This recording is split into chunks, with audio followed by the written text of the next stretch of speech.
सत्यनाम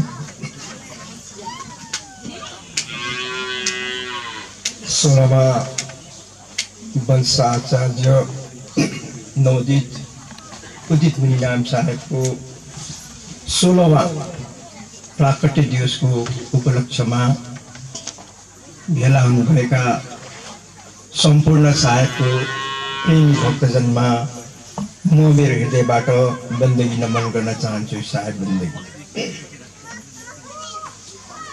दुर्भाग्यवश आज हामी समक्ष दुईजना महन्त साहेबहरू हुनुहुन्न र उहाँलाई पनि म स्मरण गर्दै उहाँहरूको चरणमा पनि बन्दगी नमन गर्न चाहन्छु।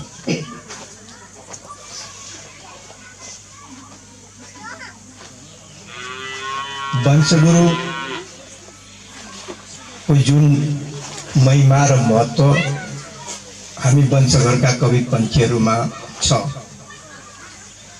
त्यसलाई हामीले गौर गरेर विचार गर्दा प्रत्येक वंशगुरुहरू नै वर्तमानका हाम्रा जिउँदा कवि साहेब हुनुहुन्। यस कुरोमा हामीले विश्वास राख्नुपर्छ। हामी भन्ने गर्छौं, चार गुरु संसार में धर्मदास बड़ी अंश, मुक्ति राज लिख दिन अटल 42 वंश।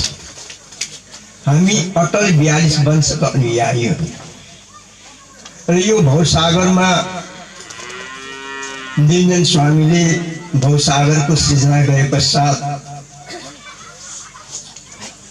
उहाँ काल रूपमा आएर हामीलाई यस संसारमा माया मोहमा ग्रस्त गर्ने कुराहरू हामीले ग्रन्थबानीमा पाउँछौँ र त्यही काल र मायाको मोहपाशबाट मुक्त गर्नको निम्ति सद्गुरु कवि साहेबले धनी धर्मदास साहेबलाई 42 वंशको अटल 42 वंशको राज दिएर जानुभएको छ।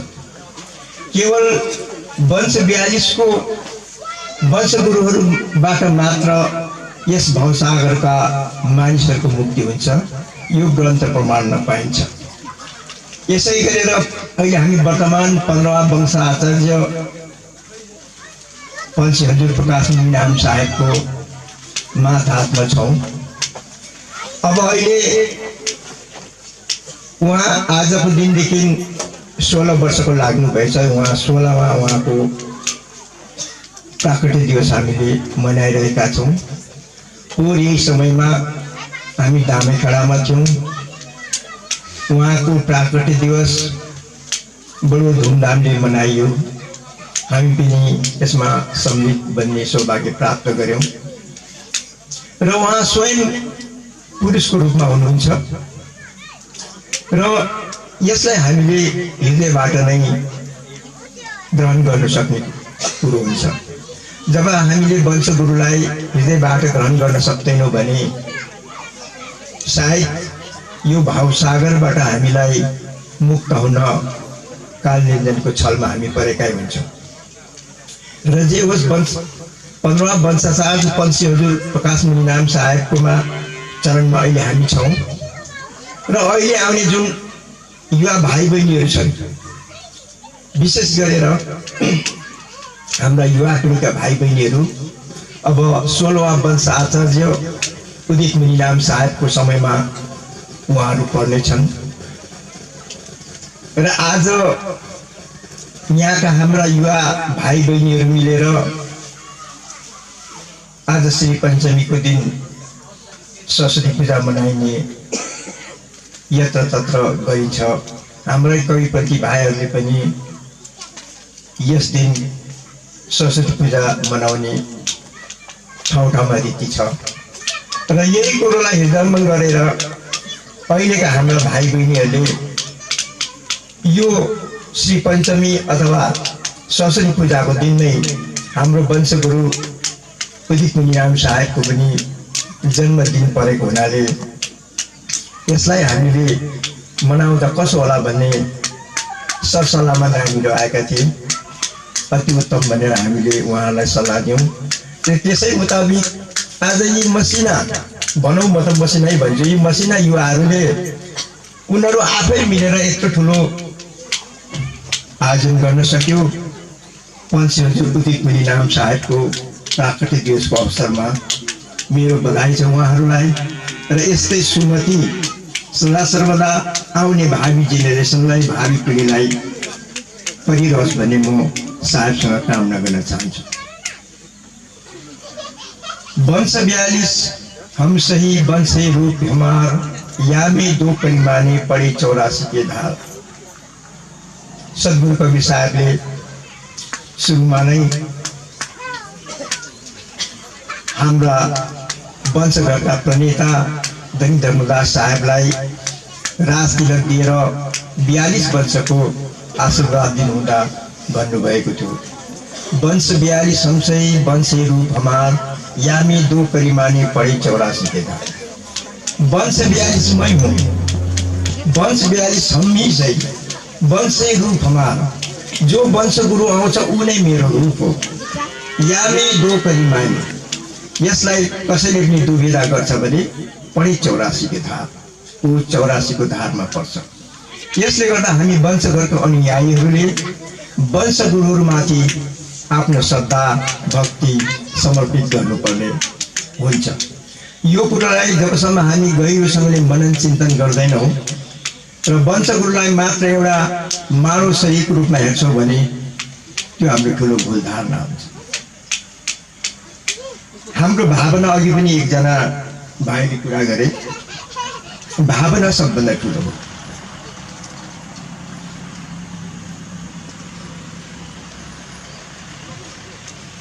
जब हामीमा हृदयबाटै आफ्नो सद्गुरुप्रति श्रद्धाको भावना उब्जँदैन भने, अनि जबसम्म उब्जँदैन पनि तबसम्म हामीले यो भक्तिको गहिराइमा कहिले डुब्न सक्दैनौँ। म आज धेरै हाम्रा कबीर पन्थका साहेब माया साहेबहरूलाई देख्छु। हो, उहाँहरू कबीर पन्थमा दीक्षित छन्, भनौँ दीक्षित मतलब कबीरपन्थी छन्, माला लाउँछन्, तिलक इत्यादि सबै गर्छन्। यसको एउटा विधानको सीमाभित्र छन्, तथापि उहाँहरूको हृदयमा त्यो भावना, त्यो श्रद्धा त्यति गहिरिएर गएको नहुनाको कारणले नै हाम्रो समाजमा नाना किसिमका बेथितिहरू भइरहेका छन्। मैले 20 वर्षको मेरो जीवनकालमा मैले अध्ययन गरेँ, हामी किन यस्ता भइरहेको छ, कबीरपन्थी हुँदाहुँदै पनि हामी किन यसरी बाटो बिराएर यता र उता हुन्छौँ। त त्यसको मूलमा मैले त्यही कुरो पाएँ, कबीरपन्थी भएरै पनि हामीले कबीरपन्थको भित्री रहस्य नबुझ्नु नै सबैभन्दा ठुलो कुरो हो। र कबीरपन्थीको रहस्य बुझ्नको निम्ति हामी प्रत्येक नै सचेत हुनुपर्छ। मेरो बाउले गरेको धर्मले मलाई हुँदैन, मेरो आमाले गरेको धर्मले मलाई हुँदैन, मेरो स्वास्नीले गरेको धर्मले मलाई हुँदैन, मेरो लोग्नेले गरेको धर्मले मलाई हुँदैन। किनभने म एक्लै जन्मेको हुँ, जाने बेला म एक्लै जान्छु भनेपछि मेरो आत्मिक कल्याणको निम्ति म स्वयंले नै चेष्टा गरेको हुनुपर्छ। यो भावलाई हामीले हृदयमा धारण गरेर अब जीवनमा परिवर्तन गर्न हामीले सिक्नुपर्छ। जबसम्म हाम्रो जीवनकोमा आन्तरिक रूपले हामी परिवर्तित हुँदैनौँ तबसम्म यो बाहिर देखाउने एउटा रूप छ, भित्रको हाम्रो रूप अर्कै छ। र अक्सर गरेर हामीले यो बाहिरको रूप देखाएर हामीले समाजमा बाँचेका हुन्छौँ, हामी आन्तरिक तौरले परिवर्तित भएका हुन्छौँ। अनि जुन हाम्रा विधानहरू छन्, अहिलेसम्म जति पनि हाम्रा विधानहरू छन्, ती विधानहरूलाई जति हामीले मान्यता दिन्छौँ त्यो मान्यतामा हाम्रो गहिराई बनाइ छैन। हामी यसलाई माथि माथिबाट मानेका हुन्छौँ र जबसम्म कुनै पनि कुरोलाई हामीले भित्तिको गहिराईको तहबाट हामीले बुझ्दैनौँ, जान्दैनौँ भने हाम्रो व्यवहार त्यस्तै नै हुन्छ, बाँकी नै हुन्छ।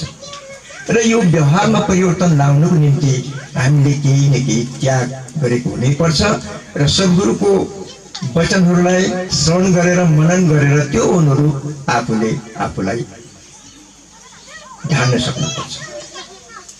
अहिलेसम्म हामीले चौका आरती गर्दै ल्याएका छौँ, भण्डारा गर्दै ल्याएका छौँ, साँझ बिहानको पूजा गर्दै आएका छौँ, अथवा कबीरपन्थीले गर्नुपर्ने प्रत्येक कर्म त हामीले गर्दैछौँ। तर हामीमा किन परिवर्तन आएको छैन? त्यतिकै राग रिस छ हामीमा, त्यतिकै छल कपट षड्यन्त्र द्वेष जलन किन छ? यी बाहिरी कुराहरू जबसम्म हामीले भित्री कुरा बुझ्दैनौँ, यो बाहिरी कुराहरूलाई मात्रै हामीले मान्ने गर्छौँ भने हामी भित्र बसेका ती भित्री अवगुणहरू कहिले पनि समूल नष्ट हुँदैन। यसको निम्ति हामीले गुरुको शरणमा गएर गुरुबाट हामीले उपदेश ग्रहण गरेर त्यो मुताबिक हामीले जीवनमा चल्नुपर्छ। र जबसम्म हामी शान्त भावले स्थिर भावले एकाध समय एकाध घण्टा बसेर आफ्नो बारेमा मनन चिन्तन गर्दैनौँ तबसम्म हाम्रो भित्री परिवर्तन हुँदैन। जबसम्म हामीले एकाध घण्टा शून्यतामा बसेर आत्मचिन्तन गर्दैनौँ मनन गर्दैनौँ तबसम्म हाम्रो भित्री परिवर्तन हुँदैन। यो एकान्तमा बसेर आत्मचिन्तन मनन गर्नु नै हो ध्यान। र ध्यानको कबीरपन्थीमा सबैभन्दा ठुलो महत्त्व छ, तर यसलाई हामीले ध्यान दिएका छैनौँ। ध्यान भने हामी के भन्छौँ? बिहान बेलुका यसो सन्धि गर्दाखेरि त्यो ध्यान होइन। त्यो त एउटा सबै कबीरपन्थीहरूमा एक रूपता ल्याउनको निम्ति श्लोकहरू छन्, स्तुतिहरू छन्, त्यो गर्छौँ। यो घरमा त्यो घरमा सबैले गर्ने गर्छ, त्यो त एउटा एक रूपता ल्याउनको निम्ति हो। तर व्यक्तिले जब एकान्तमा बसेर आफ्नो बारेमा मनन चिन्तन गर्दैन, आफ्नो आत्माको बारेमा उसले मनन चिन्तन गर्दैन, म को हुँ, म संसारमा किन आएँ र मैले जानुपर्ने ठाउँ कहाँ हो र मेरो परिवारहरू के हुन्, मेरो घर सम्पत्ति दौलत मैले किन पाएँ, यी केहरू हुन्। जबसम्म यसको लेखाजोखा हामीलाई प्राप्त हुँदैन तबसम्म हामीमा परिवर्तन हुँदैन। अब यो परिवर्तन ल्याउनको निम्ति हामीले ध्यानमा बस्नु अति नै जरुरी छ। ध्यान त विभिन्न धर्मकाहरूले आफ्नो आफ्नो तरिकाले ध्यान गर्ने गर्छ। कबीरपन्थीको पनि ध्यान गर्ने तरिका छ, तर यस तरिकापट्टि हामी कोही पनि गएका छैनौँ। हामीले कहिले पनि एकाध घण्टा एकान्तमा बसेर आफ्नो बारेमा मनन चिन्तन गरेका हुँदैनौँ। हाम्रो 24 घण्टा सुतेको बाहेक जति बेला हामी बिउजौँ तबदेखि हाम्रो मन संसारपट्टि बहिर्गमन भइरहेको छ, संसारपट्टि गइरहेको छ। हामीले कहिले पनि त्यो हाम्रो संसारपट्टि गइरहेको मनलाई फर्काएर त्यसलाई बाँधेर सद्गुरु स्मरणमा कहिले लगाएको हुँदैन। अनि जबसम्म हामीले ध्यानमा बसेर संसारपट्टि गइरहेको जो हाम्रो मन छ, जो हाम्रो सुरति छ, त्यसलाई उल्टाएर जबसम्म हामीले सद्गुरुमा हामी टिकाउँदैनौँ तबसम्म त हामीमा चेन्ज आउँदैन, परिवर्तन आउँदैन। हामी डाँडाको घाम भइसक्छौँ तर हाम्रो बोली वचन उठ बस रहन सहनमा त्यही नै सांसारिक भावना नै हुन्छ। तपाईँले यो बोध गर्नुभएको होला। बुढाबुढाहरूसँग पनि तपाईँ गफ गर्नुहोस्, चर्चा गर्नुहोस्, तपाईँले उहाँहरूबाट के पाउनुहुन्छ? अध्यात्मको पनि उपदेश पाउनुहुन्छ। अध्यात्म भनेको के हो? आत्मा र परमात्माको मिलन हुने विधिलाई अध्यात्म भनिन्छ। हामी कहिले पनि यो आत्मालाई परमात्मासँग एकाकार गराउने प्रयास हाम्रो हुँदैन। कसरी धन कमाउने, कसरी सम्पत्ति कमाउने, अथवा यो संसारको बेसीभन्दा बेसी सुख कसरी लुट्ने त्यसको पछि छौँ। जबकि सद्गुरु कबीर साहबले हामीलाई त्यसको विपरीत शिक्षा दिनुभएको छ। हो, हामी गृहस्थ हौँ, गृहस्थमा हामी बस्नुपर्छ, संसारमा बस्नुपर्छ, तर त्यसको एउटा लिमिट छ, सीमा छ। अघि एउटा नानीले सायद भने पनि होला, साईं इतना दीजिए जामे कुटुम्ब समाए, मैं भी भूखा न रहूं साधु न भूखा जाए। हामीले परमात्मासँग यति नै अनुरोध गर्नु पर्यो, हे परमात्मा मलाई तपाईँले त्यति नै दिनुहोस् जसबाट मेरो आफ्नो परिवारको पेट पालन होस् र कुनै साधु सन्त पनि मेरो घरमा आउँदा भोकै जानु नपरोस्, त्यति भए मलाई पुग्छ। त्यो भावना हाम्रोमा हुनुपर्छ। तर अब तपाईँको पूर्वजनीको प्रारब्ध राम्रो छ भने तपाईँ प्रशस्त पैसा कमाउनुहुन्छ, धन सम्पत्ति तपाईँको साथमा हुन्छ, तर त्यो धन सम्पत्तिलाई यदि हामीले सदुपयोग गरेनौँ भने त्यो धन सम्पत्तिले हामीले फेरि संसारमा डुबाउँछ। यसैको निम्ति सद्गुरु कवि साहबले के भन्नुभएको छ, जो जल बढे नाव में घर में बड़े दाम, दोनों हाथ उलझिए यही सहने काम। अब जसको पनि घरमा माफ गर्नु होला, यो सर्दीले गर्दा मेरो स्वर धेरै सौभाग्यले गर्दा यस संसारमा हामी कोही धनी छौँ, कोही गरिब छौँ, कोही सुखी छौँ, कोही दुखी छौँ। यो आफ्नो पूर्वजनको कमाई, ग्रन्थ शास्त्रमा यही भनिन्छ। अब आफ्नो पूर्वजनको कमाई राम्रो भएको खण्डमा यहाँ आएर मान्छेले बेसी प्रयास नगर्न पनि धन सम्पत्ति उसकोमा प्रशस्त हुन्छ, किनभने अघि नै उसले अर्को दिनमा उसले कमाइराखेको हुन्छ। र अब यसरी धन सम्पत्ति प्रशस्त भयो र त्यसको सदुपयोग गरिएन भने पनि त्यसले हामीलाई डुबाउँछ। त्यसकारण सद्गुरु कबीर भन्नुहुन्छ, जो जन बढे नाव में घर में बड़े दाम, दोनों हाथ उलझिए यही सयानी काम। नावमा तपाईँ जानु, डुङ्गामा तपाईँ जानुहोस् र त्यो डुङ्गामा छेड परेर पानीभित्र पस्यो भनेदेखि र त्यो पानीलाई पसेकै गर्नु दिनु भने त्यो पानी पछि त्यो नाउ डुब्छ। त्यसैले त्यो पानीमा पाल पर्यो, त्यो नाउमा पाल पर्यो भनेदेखि त्यो पानी पस्दैछ भने त्यसलाई दुवै हातले अन्जुली भरिको हातले उचाल्दै फ्याँक्नुपर्छ र त्यो नाउलाई डुब्नदेखि बचाउनुपर्छ। त्यस्तै प्रकारले हाम्रो घरमा धन सम्पत्ति अब आएकै गऱ्यो भने पनि दुवै हातले त्यसले हामीले दान पुण्य अथवा शुभ कर्ममा हामीले त्यसलाई प्रयोग गर्नुपर्छ। नत्र भने जसरी त्यो पानी त्यो नाउमा भरेर नाउ डुब्छ, त्यस्तै प्रकारले हाम्रो जीवनमा पनि त्यो धन सम्पत्तिले गरेर हामीमा अहङ्कार, अभिमान, घमण्ड आएर हामीलाई डुबाउँछ। जो जल बड़े नाव में घर में बड़े दाम, दोनों हाथ उलझे यही सयानी काम। सयानी मतलब बुद्धिजीवी, बुद्धि भएको मान्छेको काम यही नै हो। नाउमा पानी पस्यो भने दुवै हातले उगाएर फ्याँक्नुपर्छ। घरमा धन सम्पत्ति प्रशस्त आउँदैछ भने पनि दुवै हातले हामीले यसलाई दान गर्न सक्नुपर्छ। र गृहस्थी धर्ममा हामी भएपछि धेरै अडचनहरू आउँछन्। मैले पनि जीवनमा यो धेरै अनुभव गरेका कुराहरू छन्। आफ्नो छोराछोरी घर परिवार चलाउनु हामीलाई धेरै हम्मी पर्छ, तर एउटा कुरा याद राख्नुपर्छ, जब तपाईँ सद्गुरुको चरणमा पर्नुभयो भने यो सबैबाट तपाईँ मुक्ति हुनुहुन्छ। जब तपाईँले सम्पूर्ण कुरो सद्गुरुको चरणमा राखेर तपाईँ चल्नुभयो भने तपाईँको घरको छोराछोरीलाई हेर्ने, उसको परवरिश गर्ने काम उहाँको हो, हाम्रो होइन। तर हामी त्यो सम्पूर्ण रूपले सद्गुरुमा समर्पित बन्न सक्दैनौँ। हामी मैले मेरो छोराको निम्ति के गर्नु पर्यो, छोरीको निम्ति के गर्नु पर्यो, घर परिवार चलाउने के गर्नु पर्यो भनेर हामीले आफ्नो भक्तिको लाइनबाट कहिले बेलायन हामी गइरहेका छौँ। तर सायदमा हाम्रो विश्वास छैन। तर सायदमा हाम्रो पूर्ण विश्वास जुन दिन हुन्छ तब त सम्पूर्ण कुरो, सम्पूर्ण चिन्ताबाट हामी मुक्त हुन्छौँ। जीवनमा यसरी मान्छेले अनुभवबाट मात्रै ज्ञान प्राप्त गर्न सकिन्छ। सुनेको कुरो यो बिर्सिहालिन्छ, तर जब मान्छेले जीवनमा खुद गरेर अनुभव हुन्छ तब त्यो ज्ञान हुन्छ। र मैले मेरो जीवनमा अनुभव गरेको यही कुरा हो। जब म सायदमा सम्पूर्ण रूपले समर्पित बने त मलाई मेरो चिन्ता छैन। साहेब जे गर्नुहुन्छ लिनु दिनु उहाँको हातमा, मेरो हातमा केही पनि छैन। किनभने म आउँदा नाङ्गो आएको थिएँ, जाँदा पनि म केही लिएर जाँदिनँ। जे जति पाएँ त्यही संसारमा पाएँ, मैले लिएर त केही आएको थिएन। म नाङ्गो त आएको थिएँ, म रुँदै आएको थिएँ। तर अब आएर यो संसारमा मैले यस्तो कर्म गर्नु छ कि जाँदाखेरि म चाहिँ हाँस्दै जानु सकूँ।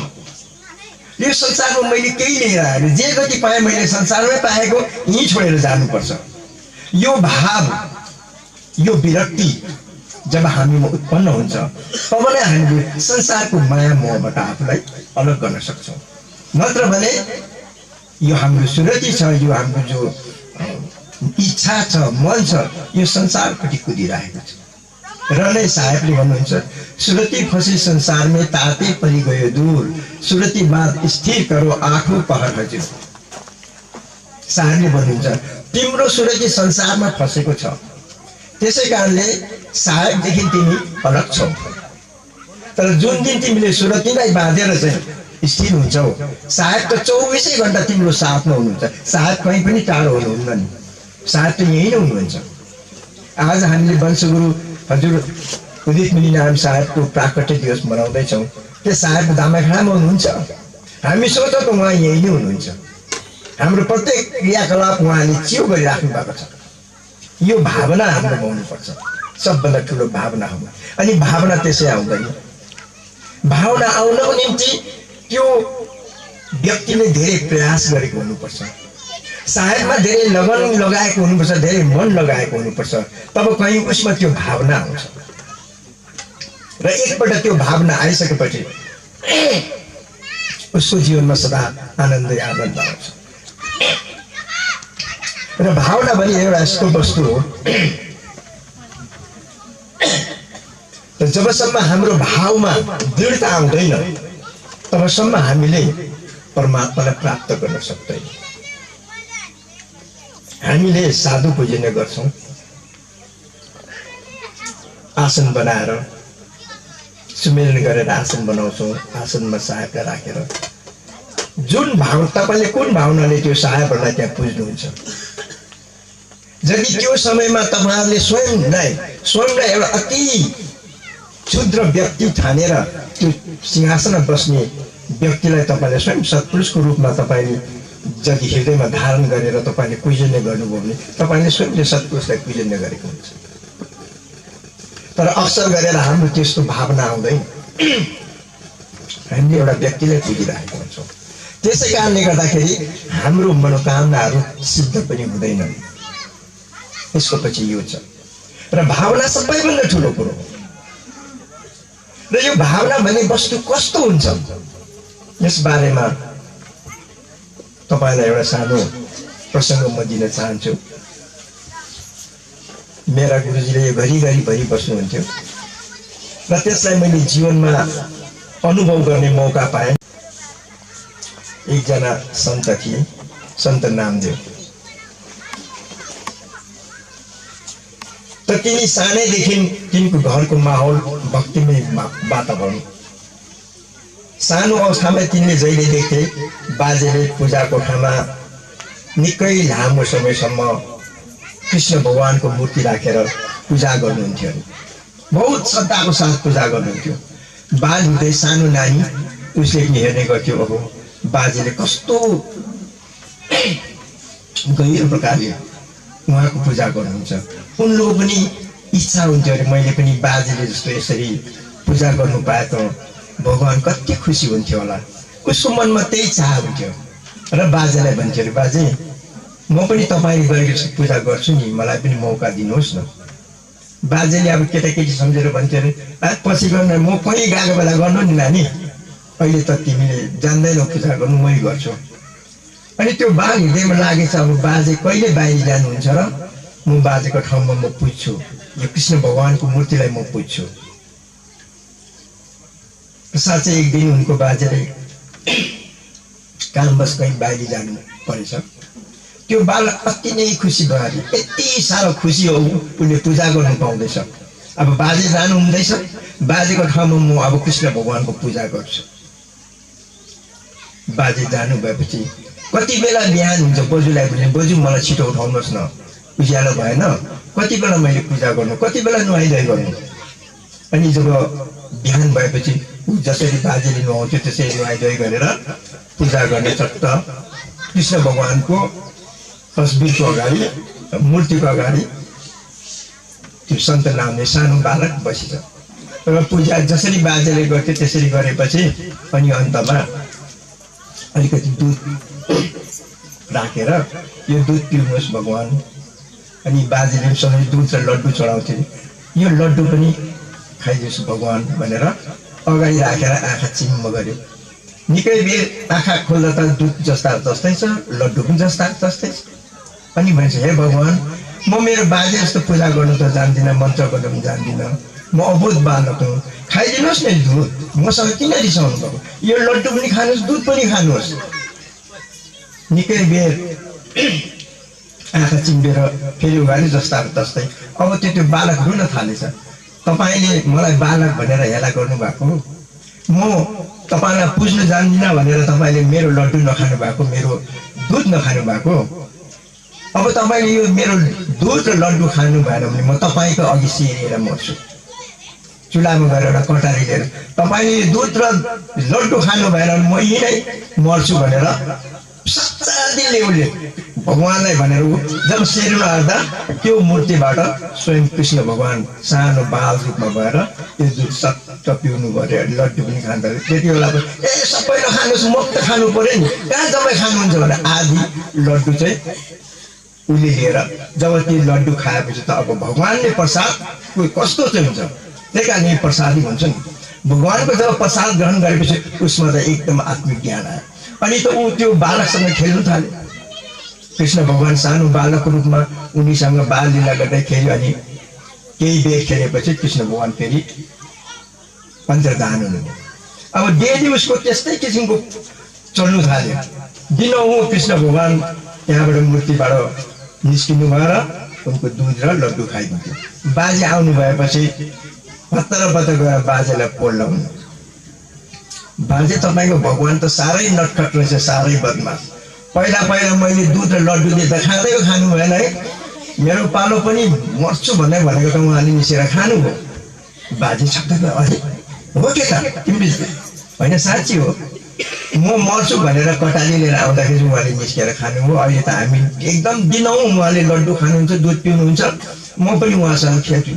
बाजे अचम्मै भयो, यस्तो त मेरो जिन्दगीमा भएको छैन, मैले कहिलेदेखि उहाँको पूजन गरेको, यस्तो त मेरो जिन्दगी भएको छैन, पक्का हो न त भोलि पनि हेर्नुहोस्। अनि बाजे चाहिँ दैलोको कुनाबाट लुकेर हेर्नु हुँदैछ अरे, त्यो बालकले त्यसो पूजा गरेर लड्डु दिएपछि कृष्ण भगवान् सट्ट मूर्तिबाट निस्केर खाने भयो। अब बाजेले प्रथमचोटि नातिको कारणले कृष्ण भगवान्को दर्शन पायो। अनि टक्क त्यहाँ प्रवेश भएर आफ्नो नातिको चरणमा परे, धन्य बाबु तिमीले आज मलाई साक्षात भगवान्को दर्शन गराइदियो। यसबाट के बुझ्छ, त्यो बालकको जो भावना थियो त्यो सच्चा र सत्य थियो। उसको मनमा यही भावना थियो कि मैले दिएको लड्डु र दुध चाहिँ उहाँले खानु नै हुन्छ।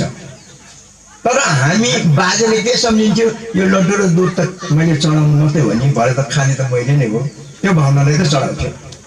तर त्यो बालकले सम्झ्यो पक्का पक्की भगवान्ले चाहिँ यो दुध र लड्डु खानु नै हुन्छ। र हेर्नुहोस् भावनाको अन्तर। र हामीले पनि जति पनि हाम्रो कर्म विधानहरू छन् त्यो विधानमा हामीले कुन भावनाले गएका हुन्छौँ, चौकामा हामीले कसरी कुन भावनाले नरिवल चढाउँछौँ, कुन भावनाले हामी गुरुको शरणमा पर्छौँ, यो त अब तपाईँहरू सबैलाई थाहै छ।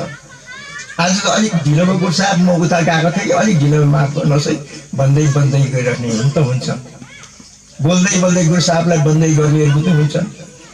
कसैले गुरु साहबको अनुहारमै नहेरे घोप्टेर बन्दै गरेर जाने पनि हुन्छ, त्यो व्यक्तिको भावना हो। तर कसैको बन्दगीमा यस्तो ओज हुन्छ, यस्तो शक्ति हुन्छ, उसको बन्दगीलाई ग्रहण गर्नु बहुत कम्ती पर्छ। मैले अनुभव गरेको, कसैको बन्दगीमा त्यो ताकत हुन्छ, त्यो ताकतलाई ग्रहण गर्नु कम्ती पर्छ। तर साधारण तौरमा त बन्दगी त्यस्तै हुन्छ, भावमाथि निर्भर गर्छ। त यही भाव हाम्रो वंश गुरुप्रति हाम्रो हुनुपर्छ। यो भाव जबसम्म हाम्रो वंश गुरुप्रति हुँदैन भने, वंश गुरुप्रति हाम्रो भावना छैन भने जे जति सब कर्म खण्डित हुन्छ।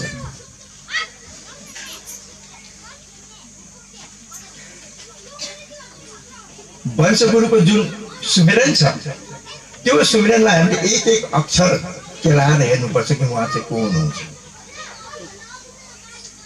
एकजना सिक्किमको भाइ, आमा त साधुनी नै हो, तर अब क्रिस्चियन अन्यसँग बिहे भएपछि लोग्ने मर्यो, बेला आउनुहुन्छ पेदोङमा।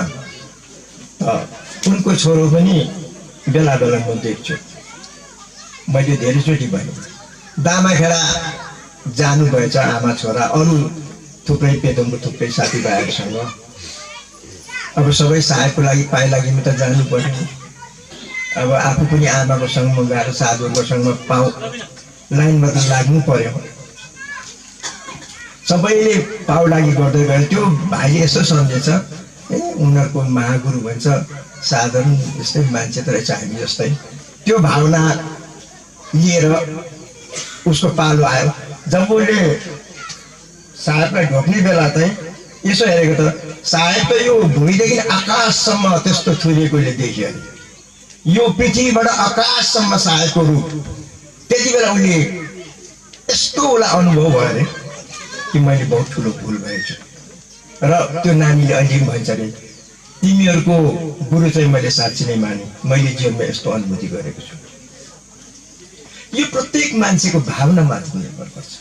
कसैले तपाईँहरूले मनमा कुनै भावना लिएर तपाईँ दामाखेडा जानु साहेबको दर्शनै हुँदैन, दर्शनै असम्भव छ। एकजना उत्तर प्रदेशबाट आएको साहेब 1 हप्ता बस्नुभयो अरे एउटा उत्तर प्रदेश बनेको च्यादर पनि लिएर। तर 1 हप्तामा एकपल्ट मैले दर्शन पाएन। तर कसै कसै यस्तो हुन्छ यति छिटो साहेबको दर्शन पाउँछ। अब यसको त व्यक्तिले निजी अनुभव गर्नुपर्छ। हाम्रो यहाँ पर हालैमा एकजना भक्त हुनुहुन्छ, उहाँले आफ्नो जीवन कहानी सुनाउनु भयो। उहाँले भएको कुरा सुनाउनु भएको। कुम्भ मेलामा जानुभएछ साथीहरूसँग, अनि त्यो सेवा गर्नेमा परेछन् अरे। र एउटा भण्डारीले के भन्छ त्यो चुल्हामा त्यो पर भण्डारमा गएर यति मटर चाहिँ लिएर आऊ न, हामी पकाएर खानुपर्छ, अलग्गै मटर लिएर हामी पकाएर खाउँ भनेर। अब त्यो माई साहबले अघि नै त्यहाँको त्यो सरदारले डन्ठा लिएर कराउँदै गरेको अघि देखेको अरे होसियार भन्दै। अब उसलाई दोधार्नु पर्यो। अब नजाउँ त त्यो भण्डारीले पठाउँदैछ, जाउँ भने कसरी साहेबको त्यो भण्डारामा चोर्नु जानु, जति चाहियो। अब यताको नेपालीले चाहिँ यिनीहरूले चाहिँ गाली गर्दैन भन्ने थाहा छ नि त। छिटो गएर त्यो स्टोरबाट यति मटर लिएर आऊ, त्यो केला हामी त्यो चाहिँ पकाएर खानुपर्छ, जाऊ छिटो। अब त्यो माई साहेब बिलक बन्द आउनु पर्यो। अब नजाउँ त उसले जाकी जा भन्दै त जाउँ त अघि नै त्यसरी अब डन्ठा बोकेर उद्देश्य के गर्नु। उसले भन्छ हे साहेब म केही पनि जान्दिनँ, अब जे गर्नुहुन्छ तपाईँ गर्नुहुन्छ, यो मान्छेले पठाउँदैछ म जानु पर्यो भनेर भण्डारबाट यति मटर चाहिँ लिएर आएछ। अन्त केला बनाऊ, मटर केलाई पनि सक्यो। साहेबको भण्डारबाट एउटा साहेब आयो, यो त साहेबको लिए होइन, साहेबको लागि लिएको होइन भनेर साहेबको लागि लिएर गयो। त्यो माई साहेब यति छक्कै पर्यो।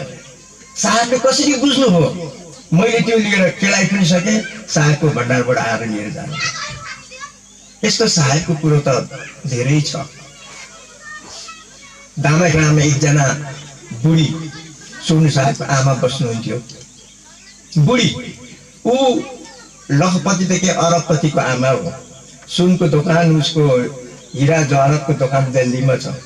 तर त्यो बुढी आमा किन चाहिँ दामाखेडामा एउटा सानो भाडामा बस्थ्यो भन्दाखेरि यहाँको हाम्रो माई साहेबले भन्थ्यो म साहेबको एक झलक दर्शनको निम्ति यहाँ बसेको, म त्यसै बसेको होइन, म यहाँ बसेर कुनै न कुनै समय म साहेबको दर्शन पाउँछु। र साहेबको एक दर्शनको निम्ति त्यस्तो तडपाइ हुनुपर्छ हामीमा, तब पो हाम्रो जीवन सार्थक हुन्छ। अनि त्यो बजु त्यही नै मरिन् पनि। दामाखेडाकै मेलामा उहाँको शव विसर्जन पनि भयो। र त्यस्तो धनी मान्छेको आमा 100 ऐस आराममा बस्नुपर्ने, खुट्टा पनि लङ्गडा हुँदै।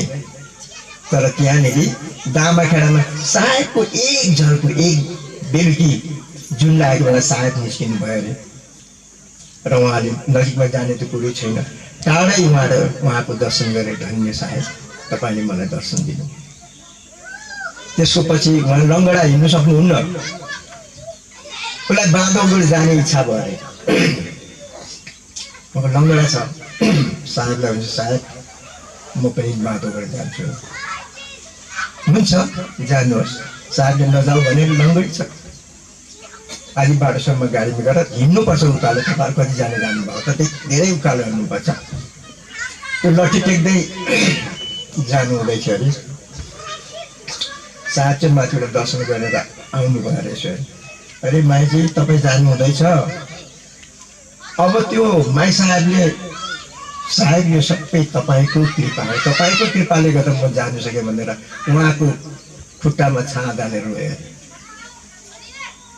तपाईँको कारणले, तपाईँको शक्तिले म आज लङ्गडी मान्छे पनि म बाँधो गरेर पुगेर आउँदैछु। यो तपाईँको करुणा कृपा हो। र उहाँलाई त्यस्तो भावना छ, हामीमा त्यो भावना छ। त्यही भावनै नभएको कारणले आज हामी छुट्टी छौँ, छरपस्टिएका छौँ। हाम्रो साहबप्रतिको भावना ठाकुलो छ। हामीले उसलाई यो आँखाको नजरले हेर्छौँ, यो चमडाको आँखाले हेर्छौँ, गलत हो। साहबलाई हेर्ने हाम्रो अन्तरात्माको आँखा हुनुपर्छ। र आज उनी 16वां वंशगुरुको प्राकट्य दिवस हो। प्रकाश मुनि नाम साहबले कहिले उहाँलाई तिलक दिनुहुन्छ, त्यसपछि हाम्रो वंशगुरुको रूपमा उहाँ आउनुहुन्छ अनि उहाँमा पनि त्यही शक्ति सञ्चारित हुन्छ। तपाईँले आज जानुभयो भने हेर्नुहुन्छ, उहाँ क्रिकेट खेलिरहनु भएको छ, उहाँ खेलिराख्नु भएको छ। तपाईँको आँखाले उहाँलाई के देख्छ भने हामी जस्तै केटाकेटी त खेल्छ तर होइन। उहाँ त्यो जुन चाहिँ शक्ति छ, भित्र निहित जुन चाहिँ शक्ति छ, त्यो हामी जस्तो साधारण मानव शक्ति होइन। सद्गुरु स्वयं नै उहाँ विराजमान हुनुहुन्छ। हामी स्वयंले त्यो भावनाले उहाँलाई हेर्न सक्नुपर्छ। र हामीले यदि त्यो भावनालाई हेर्न सकेनौँ भने हाम्रो जीवन सार्थक हुँदैन। जीवनको यस्तो कतिवटा अनुभवहरू जसले अलिकति पनि साहबप्रति सद्भावना राखेर अघि बढ्छ, उसलाई जीवनको अनुभूति हुन्छ। पोहोर परारको सालमा पुर्ने होला सायद, म जामेखडा जाँदाखेरि कलकत्तामा निकै लामो बसाइ हुन्छ, बस्नु पर्यो। मजामा जाने सबै साथीहरू घुम्न गए, म र एउटा भुटानको साथ मात्रै बस्यौँ। अनि त्यो रेलवे स्टेसन, त्यो भित्र वेटिङ रुम भित्र मैले कहिले त्यस्तो गाली खाएको थिइनँ, कहिले म त्यस्तो विक्षिप्त भएको थिएन। एउटा कर्मचारीले आएर यति नराम्रो, म त अब माई साहबले ओछ्यान लगाइदिएर अब सुति गएको थिएँ, यस्तो आएर करायो, यस्तो गाली गर्यो, मलाई यति साह्रो नराम्रो लाग्यो कि मैले त्यति बेला ठाने सायद यो मेरो अन्तिम यात्रा हो, अब म फेरि दामेखडा आउनु सक्थेँ। मैले मनमा त्यो ठाने। त्यस पश्चात गयौँ, तर त्यो बेला साहबले यस्तो दर्शन दिनुभयो, यस्तो खुलेर कुरा गर्नुभयो कि मैले त्यो अघि जुन सम्झेँ त्यो बेकार रहेछ। साहबले यतिसम्म हामीलाई याद गर्नुहुँदैछ। त्यो मेरो जुन चाहिँ विचित्रता थियो, जो मलाई त्यो रेलवेको मान्छेले जो गाली गरेको थियो र मैले अब म आउँदिनँ भनेर सोचेको थिएँ, तर साहबले अब यस्तो व्यवहार गर्नुभयो, त्यो सबै मैले भुलेँ। नत्र भने साहबले त्यसरी दर्शन दिनुहुन्थेन, त्यसरी उहाँले बोल्नुहुन्थेन। तर उहाँले किन बोल्नुभयो? यति दर्शन हामीले यति सजिलो कसरी पायौँ? यो उहाँको कृपा हो। र अधिक रूपमा हाम्रो अघि र पछि उहाँ हुनुहुन्छ। जसले साहबलाई मान्छ, तपाईँको कदम कदममा साहबले तपाईँलाई रखवारी गरिरहेको हुन्छ। यो हामीले भावनाको रूपले उहाँलाई हेर्न सक्नुपर्छ। उहाँ सर्वेश्वरबा हो। यो संसारको मालिक निरञ्जन हो भने उहाँ निरञ्जनको पनि माथि उहाँ हुनुहुन्छ। साहब स्वयं साहबको रूप हो। र जबसम्म वंश 42 रहिरहन्छ, यो संसारको नष्ट हुँदैन। ग्रन्थमा त्यही छ। वंश 42 को सेकपछि अब के हुन्छ त्यो भन्न सकिएको छैन। बा साहब स्वयं आउनुहुन्छ र वंश 42 जबसम्म रहन्छ, अहिले त 15वां त चल्दैछ, अझ कति हजार वर्षसम्म यो संसार यथावत रहन्छ। र हामी अब आउँदै जाँदै गर्दैछौँ। अब हाम्रो पालो बिस्तारै चुक्दै जाँदैछ। अब हाम्रा युवा भाइ बहिनीहरूले अझ दृढताको साथमा, पहिलेका हाम्रा बाहरू बाजेहरू त्यति पढा लेखा थिएनन्। अब अहिले त धेरै पढा लेखा भए। र ग्रन्थहरूको राम्रोसँगले पढेर त्यसको विश्लेषण गर्ने क्षमता अहिलेको हाम्रो साहेब साहेबहरूमा छ। पेलुङ एउटा साहेबले भन्नुहुन्थ्यो, हाम्रै बाजेहरू ग्रन्थ एउटा ल्याउँथ्यो अनि सत्सङ्गको दिन एउटा घरमा भेला हुन्थ्यो पुरा, अनि ग्रन्थ पढ्नु एउटा बुढाले पढ्छ अरे त्यसको अर्थ लाउनु पर्ने अरे, पढ्नु पनि अब जान्दैन थियो अरे, र एउटा बुढाले पढ्थ्यो अरे क क कोकुना थमा आङ भनेर सोध्थ्यो अरे अरूलाई, यो त थ होइन भनेर सोध्थ्यो अरे। अब त्यस्तो पढ्नु नजाने मान्छेले अर्थ कसरी लाउँथ्यो होला, तर उनीहरूमा एउटा दृढ विश्वास थियो र यो पन्थलाई अहिलेसम्म उहाँहरूले ढानेर ल्याउनु भयो। अहिले हाम्रो पालोमा यो रूप छ, धेरै विकृतिहरू आइसकेको छ अहिले हाम्रो पालोमा, र अब आउँदो जेनेरेसनले आउँदो पिँढीले यो कबीरपन्थीलाई कसरी सकाएर लानुपर्ने यो युवा भाइ बहिनीहरूको काँधमा छ, यो उनीहरूको काँधको जिम्मेवारी हो।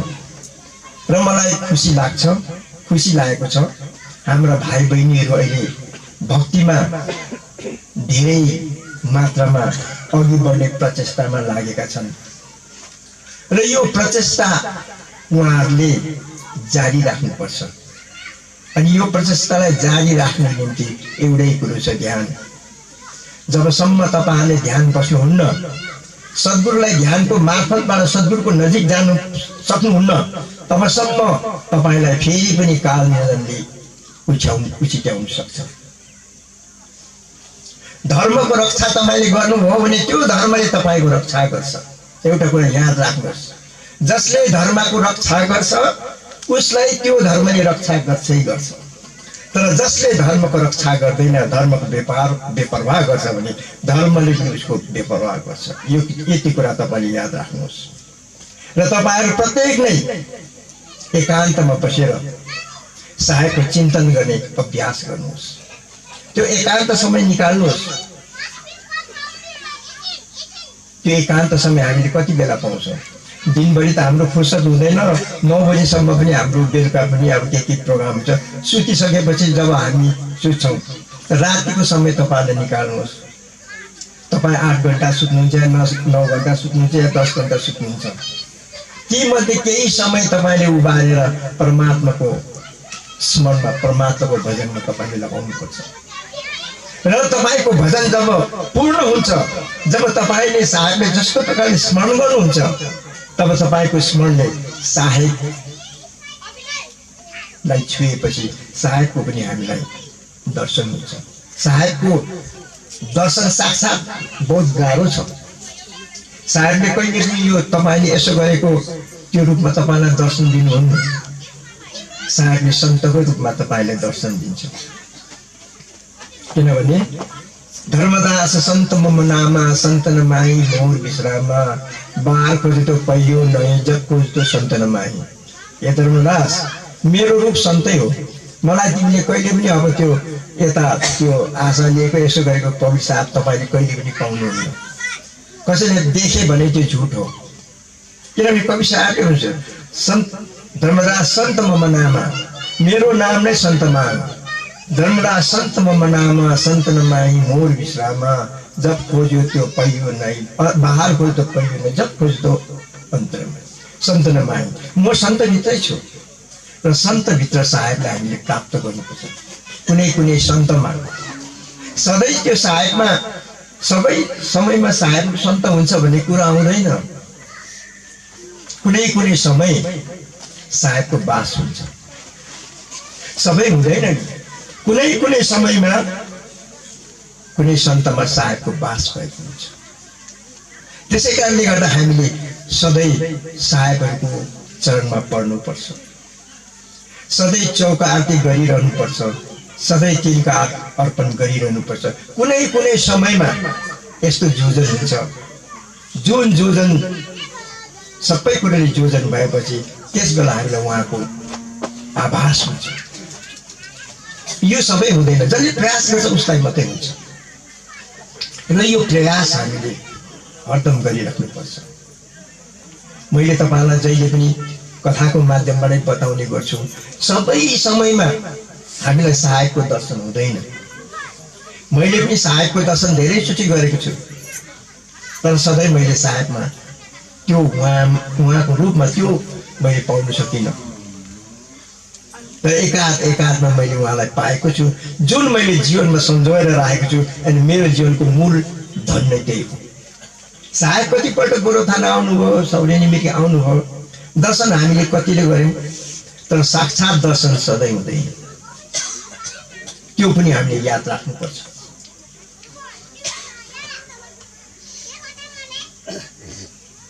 दक्षिण भारतमा एउटा सन्त हुनुहुन्थ्यो, सन्त रैदास। यो कुरा त मैले तपाईँलाई बार बार भन्दैछु। किन भन्दैछु भने यसको मतलब के हो भनेदेखि चाहिँ सधैँ हामीले सन्तको दर्शन गरेर सधैँ सन्तको दर्शन हुँदैन। त्यही साहेबलाई सधैँ हामीले बन्दै गर्दाखेरि हामी भाव विहोन हुँदैन। थोरै कुरै छन् यस्तो हुन्छ, यी साहेबलाई बन्दै गर्दा हामी बोल्न सक्दैनौँ। हाम्रो आँखाबाट आँसु मात्रै आउँछ। किन? साहेब त्यहाँनिर त्यस वखत विराजमान हुनुहुन्छ। तपाईँहरू त बन्दै गर्नुहुन्छ नि, यो भाव त तपाईँहरूमा हुन्छ। त सन्त रैदास एकजना बहुत प्रसिद्ध सन्त हुनुहुन्थ्यो, तर उहाँ जातको मोची र उनले जहिले पनि जुत्ता सिल्वाउनु आउनेहरूसँग उनले सत्सङ्ग सुनाउनुहुन्थ्यो अरे। त्यसले गर्दा गाउँका धेरैजना मान्छेहरू आएर उसँग सत्सङ्ग सुन्ने गर्थ्यो। उसले सत्सङ्ग पनि सुनाउने गर्थ्यो, सुन्थ्यो पनि। र त्यसै गरेर एक दिन एकजना सेठ पनि आउनु भएछ। साहेबको सन्त रैदासको सत्सङ्ग सुने, बहुतै मर्मस्पर्शी, उसलाई भित्र हृदयमा छोयो अरे। धन्य प्रभु, तपाईँले यति मिठो दर्शन गर्नु सत्सङ्ग गर्नु हुँदैछ, अब मलाई अलिकति प्रसादी दिनुहोस् न। सन्त रैदासकोमा के थियो? प्रसादी हुन्छ भनेर त्यो मोचिने जुत्तामा भिजाउने कठौनीमा पानी हुन्छ नि, यही उगाएर यसो दिन्छ। के गर्नु भएको तपाईँले? यत्रो महान सन्त भनेको त्यो कठौतीको पानी दिनुहुँदैछ प्रसाद भनेर? यस्तो पनि सन्त हुन्छ भनेर लुगाभरि उछिटियो अरे। त्यत्तिकै कराउँदै गएछ र बाटैमा एउटा धोबी थियो अरे। त्यहाँ ए धोबी, यो मैला त्यो साधुले लगाइदियो, जति सक्दो यसलाई सफा पार्दै, जति पैसा माग्छस् दिन्छु, मेरो लुगा मैला भयो, यसलाई सफा पार्दै। पैसाको लोभले धोबीले पनि धुन थाल्यो, धुँदा हुँदैन। अनि के चाहिँ हो भनेर मुख चुसेको त उता ध्यानस्थ भयो। जब उसले त्यो चुस्यो, अब यस्तो संसारमा उपुग्यो उसले केही निकै बेरपछि बौलेर, होइन हजुर, तपाईँले यो कहाँबाट पाउनुभयो? मलाई पनि दिनुहोस् न। यो मुख मात्रै लागेको थिएँ, म त कुन देशमा पुगेको मलाई पत्तै छैन, त्यो दिनुहोस् न मलाई पनि भने। त्यति बेला त्यो सेठले सम्झ, मलाई त्यो साथी प्रसादै दिएको थियो। कुद्दै गएर मलाई माफ गर्नु सन्तजी, अहिलेको प्रसाद दिनुहोस् न। सन्त रैदासले के त्यो समय भिन्दै थियो। अहिले त्यो कठौतीको पानी छ। त्यति बेला मैले तिमीलाई प्रसाद दिएको थिएँ, अहिले त्यो प्रसाद होइन, कठौतीको पानी हो। यसले केही पनि हुँदैन। एक बार मौका थियो, उसले चुकायो। यसै गरेर हाम्रो जीवनमा एक बार कहीँ मौका आउँछ, तर हामीले त्यो मौका चुकाउँछौँ। त्यसैले गर्दाखेरि सन्त महात्माको दर्शन, सत्सङ्गमा जानु अनिवार्य छ। तर सत्सङ्ग भन्नुसाथ हाम्रो निन्द्रा लाग्न थालिहाल्छ। हामी कहिल्यै सत्सङ्गमा जाँदैनौँ, कहिल्यै सत्सङ्गमा जाँदैनौँ। सत्सङ्गमा जानुपर्छ, बस्नुपर्छ। र साधारण भन्दा साधारण मान्छेले पनि कहिले यस्तो कुरा गर्छ, त्यसले जीवनमा ठुलो परिवर्तन ल्याउँछ। मैले मेरो जीवनमा सन्तले होइन, एउटा साधारण मान्छेले यस्तो शब्द भन्यो, त्यही शब्दलाई मैले जीवनमा उपयोग गर्दा मेरो जीवनमा महान परिवर्तन आयो। त्यो मान्छे गुवा टिप्नु आउँथ्यो, बाबाले गुवा बेच्नुहुन्थ्यो, एउटा व्यापारी आउँथ्यो, गुवाको दाम के कसो भयो। अनि मैले के सुने भने, दाजु परेको बेला हिरा पनि फोर्नुपर्छ, नपरेको बेला नुन ढिको पनि फोर्नु हुँदैन है भनेर मेरो बाबालाई, परेको बेला हिरा पनि फोर्नुपर्छ, अनि नचाहिएको बेला नुनको ढिको पनि फोर्नु हुँदैन। मलाई यस्तो लाग्यो अनि के भनेको यो मान्छे धेरै सम्झे हो मान्छेलाई आपत आइलाग्यो भने हिरा नै किन होस् त्यसलाई फुटाउनु पर्छ तर आपत सबै कुरो ठिक छ भने त्यो नुनको ढुको किन फुटाउनु त्यसलाई त्यस्तै रहनु यही उपदेशलाई मैले जीवनमा धारण गरेर जीवनमा केही कुछ मैले गर्नु सायद सके जस्तो लाग्छ त्यो एउटा व्यापारीको त्यति शब्दले त्यसै कारणले खालि कुनै शब्द यस्तो हुन्छ साधारण मान्छेले बोलेको पनि जीवनमा त्यसले ठुलो परिवर्तन ल्याउँछ त्यसै कारणले हामी समाजमा घुलमिलिनुपर्छ सानो ठुलो धनी गरिब सबसँग हामी समाजमा घुलमिलेर बस्यौँ भने नै हामीले केही न केही रत्न बटुल्न सक्छौँ तर हामी अभिमानी भएर म धनी म पढेको मान्छे त्यस्तो अनपढ अशिक्षितहरूको गरिबहरूको बिचमा म किन जानु भन्ने घमण्ड गऱ्यो भने त्यो गरिबहरूबाट पाउने जुन चाहिँ ज्ञान हामीले पाउन सक्दैनौँ यसरी समाजमा वर्गीकरण हुँदाखेरि वर्ग छुटिँदाखेरि हामी धेरै लसमा हुन्छौँ त्यसैले धनी गरिब दुखी सबैसँग हामीले छासमिस भएर बस्नुपर्छ उनीहरूको दुःख पनि हामीले लिनुपर्छ र जतिसक्दो सहयोग हामीले उनीहरूलाई दिन सक्नुपर्छ भगवानले तपाईँलाई सब कुछ दिएको छ भने तपाईँलाई भगवानको मार्फत तपाईँले त्यो कुरा दिनु पर्यो भगवानले त कसैले आएर गरिबलाई केही दिनु सक्दैन नि तपाईँलाई भगवानले दिएको छ त तपाईँले भगवानको काम गर्नु पर्यो तपाईँले ती व्यक्तिहरूलाई त्यो कुरा दिनु पर्यो जसरी हाम्रो मेघनाथ साहबले भन्नु तपाईँहरूको थियो लगाएर उभिएको लुगा लाइ नसकेको लुगा थियो तपाईँहरूसँग परमात्माले तपाईँलाई दिएको थियो तपाईँले दान गर्नुभयो उहाँहरूलाई दिनुभयो उहाँले त्यो लगेर गरिब जो निडी छ जो खाँचो छ त्यसलाई दिनुभयो कति ठुलो धर्म हो यसरी हामीले जीवनमा जिउनु सक्नुपर्छ सानो ठुलो गरिब धनी यो भेदभाव हामीमा रहनु हुँदैन अनि सद्गुरुको यही नै हामीलाई उपदेश छ ज्ञान भन्ने कुरो खालि धनी मान्छेमा मात्रै पढेको मान्छेमा मात्रै पुस्तक अध्ययन गरेकोमा मात्रै भन्छ हुन्छ भने छैन साधारण भन्दा साधारण मान्छेले पनि जीवनमा अनुभव गरेको ज्ञान हुन्छ त्यो बटुल्नुको निम्ति हामीले समाजमा सबैसँग मिक्सअप भएर सबैसँग मिसिएर बस्नुपर्छ र हामी कबीरपन्थीहरूको एउटै कुरोमा जहिले पनि म अभाव देख्दैछु अरू त सबै ठिकै छ तर जबसम्म हामी ध्यानमा बस्दैनौँ ध्यान बस्ने केही प्रक्रियाहरू छन् केही त्यसको नियमहरू छन् त्यो नियमहरू अब हामीले गुरुहरूबाट लिनु पर्यो गुरुहरूबाट प्राप्त गर्नु पर्यो र त्यो नियमहरू लिएर हामीले ध्यानमा बस्दाखेरि अब कस्तो अनुभव हुन्छ त्यो ध्यानमा बसेर थाहा हुन्छ हुन त ध्यान बस्ने धेरै तरिका छन् मानव धर्मका हाम्रा महात्माजीहरूले पनि ध्यान बस्ने तरिका सिकाउँछन् अनि यता रामदेव बाबाले पनि सिकाउँछन्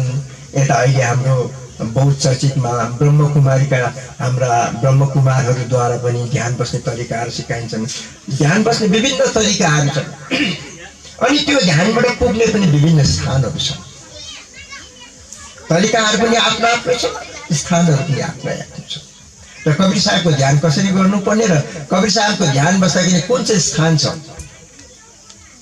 देवी देवताहरूको स्थान कहाँ छ देवताहरूको स्थान कहाँ छ देवीहरूको स्थान कहाँ छ अब त्यस्तो गरेर अनि अन्तमा सद्गुरु कबीर साहबको स्थान कहाँ छ त्यो सबै हामीले जबसम्म एक एक गरेर जान्दैनौँ बुझ्दैनौँ तबसम्म त हामी साधारण कुरोमा अड्किरहेको हुन्छौँ त्यसै गर्दाखेरि म तपाईँहरूलाई यही भन्छु तपाईँहरू कबीरपन्थी भइसकेपछि कबीर साहेबको बारेमा कबीरपन्थीको बारेमा तपाईँहरूलाई ज्ञान अवश्य हुनुपर्छ यही कबीरपन्थीबाट आज उठेर कोही क्रिस्चियनमा गयो भने केही कालमा उनी क्रिस्चियनको सबै कुरो तपाईँलाई बताउन सक्छ तर ऊ 14-15 वर्षसम्म कबीरपन्थीमा बसेको उसलाई केही थाहा हुँदैन किन हामी निश्चिन्तमा छौँ हाम्रो गुरु साहबले काम गरिदिन्छ बस हामी मामुली पढले चौका आरती गयो बस त्यतिमै होइन मैले भने नि गुरु त केवल हामीलाई एउटा सहयोग गर्ने मात्रै उहाँले त देखाउनु मात्रै हुन्छ तर त्यो बाटोमा हिँड्ने त हामी फुटबलमा बार तपाईँ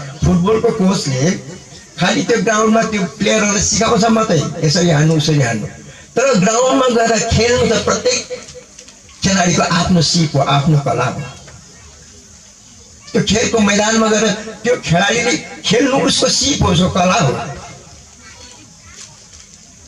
पौडी खेल्नु सिकाउने गुरुले हामीलाई पौडी खेल्नु यताउति सिकाउला, किताबबाट पनि सिकाउले यसरी गर्नु उसो गर्नु, तर आफै पानीमा पसेर पौडी खेल्नु त्यो भिन्नै कुरा हो। र हामी आफैले जब ध्यानमा डुब्छौँ, ध्यानमा बस्छौँ, ध्यानमा डुब्छौँ, र ध्यानमा बसिसकेपछि हामीलाई विविध किसिमको असुविधाहरू पनि पर्दै जान्छ, अप्ठ्यारो धेरै आउँछ। अनि त्यो अप्ठ्यारो आउँदै गएपछि अब हामीले त्यसको निकाय, त्यसको बाटोहरू खोज्दै जानु पर्यो, गुरुसँग सोध्दै जानु पर्यो। अनि बिस्तारै बिस्तारै हाम्रो जीवन अघि बढ्छ, किनभने ध्यानमा मात्रै हामीले आत्मालाई साक्षात्कार गर्न सक्छौँ। यो बाहिरीबाट हामीले व्यवहार मात्रै हो, यो चौका लाउनु, पूजा लाउनु, भण्डार लाउनु व्यवहार हो, व्यवहारिक हो, यो देख्ने कुरो हो। आज यहाँ भाइ बहिनी खटेको तपाईँले देख्नु हुँदैन, फल्नाले भयङ्कर खट्यो, यस्तै खट्यो भनेर देखिन्छ, तर तपाईँलाई ध्यानमा बसेर कसैले देख्दैन।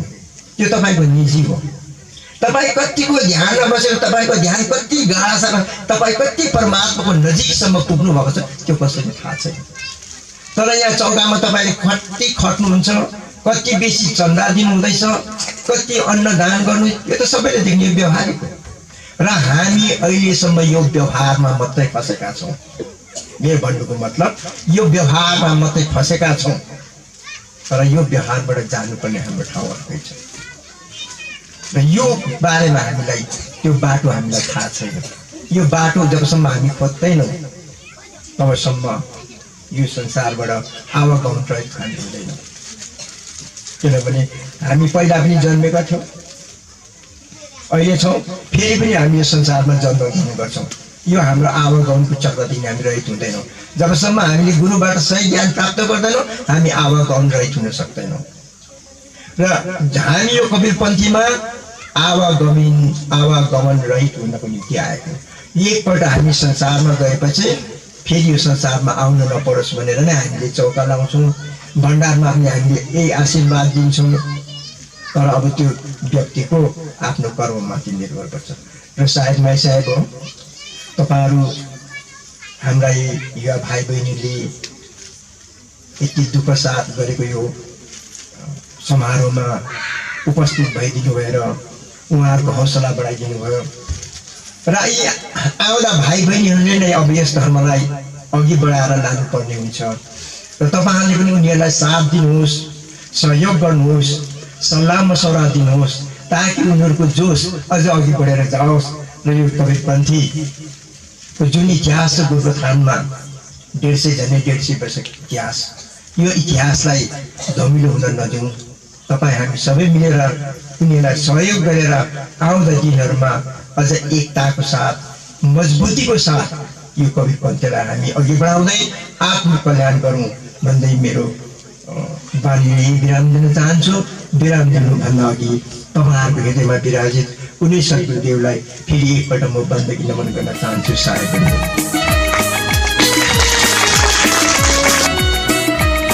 मुबारक मुबारक मुबारक आपको हो साहेब जी, मुबारक मुबारक मुबारक मुबारक आपको हो साहिब जी, मुबारक। हे उदित मुनि नाम साहेब जी, आपको हो जन्मदिन मुबारक।